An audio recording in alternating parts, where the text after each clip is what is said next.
so very happy to be back with you. And we are specifically discussing the idea of setup or setback. So I'm going to ask you a question. What setback have you had in your life?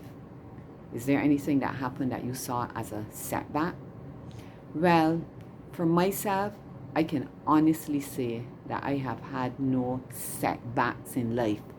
There isn't anything that happened that I would have seen, that I have owned as any kind of setback. I know with my mom when I was born, at first she may have seen me as a setback in a sense. And I've written all about this in the publication. But God led her to see that I was not a mistake. And in fact, I was her biggest blessing. So the idea of setup and setback, how you view things, is critical, it is pivotal, it is extremely important because it will color the entire landscape of your life. Good. So let me get to this, or reading a section from this book here. And please, I'm not reading this just for entertainment. No. I really want you to get this book and read it for yourself. It's one thing for somebody to read something for you, and it is an entirely different matter for you to read it for yourself. So I'm going to do 2 notes on this. Actually, the letter is long. I mean, long is relative, huh? So I'm only sharing a snippet. But this is the very last letter. It's prayer letter number 63, because the book is written in prayer letters, which I was shared.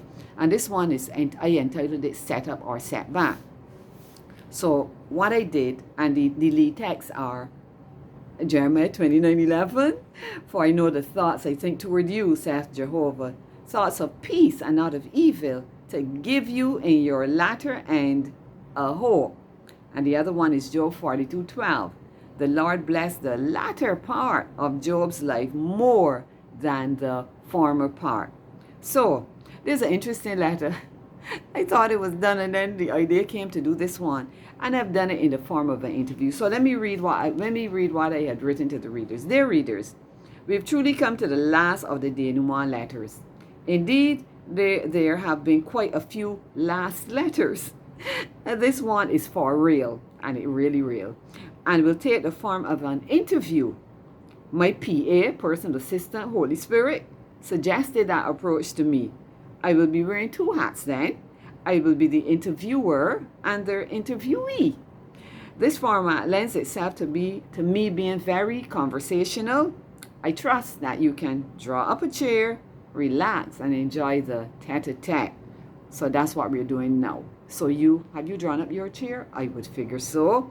All right. And by the way, I'm glad that you are back with me, and I'd like you to stay with me. All right. So the first question I asked was, so why did you feel you needed to add this setup or setback letter? I asked myself that question, and I responded. So I would just say Q and A.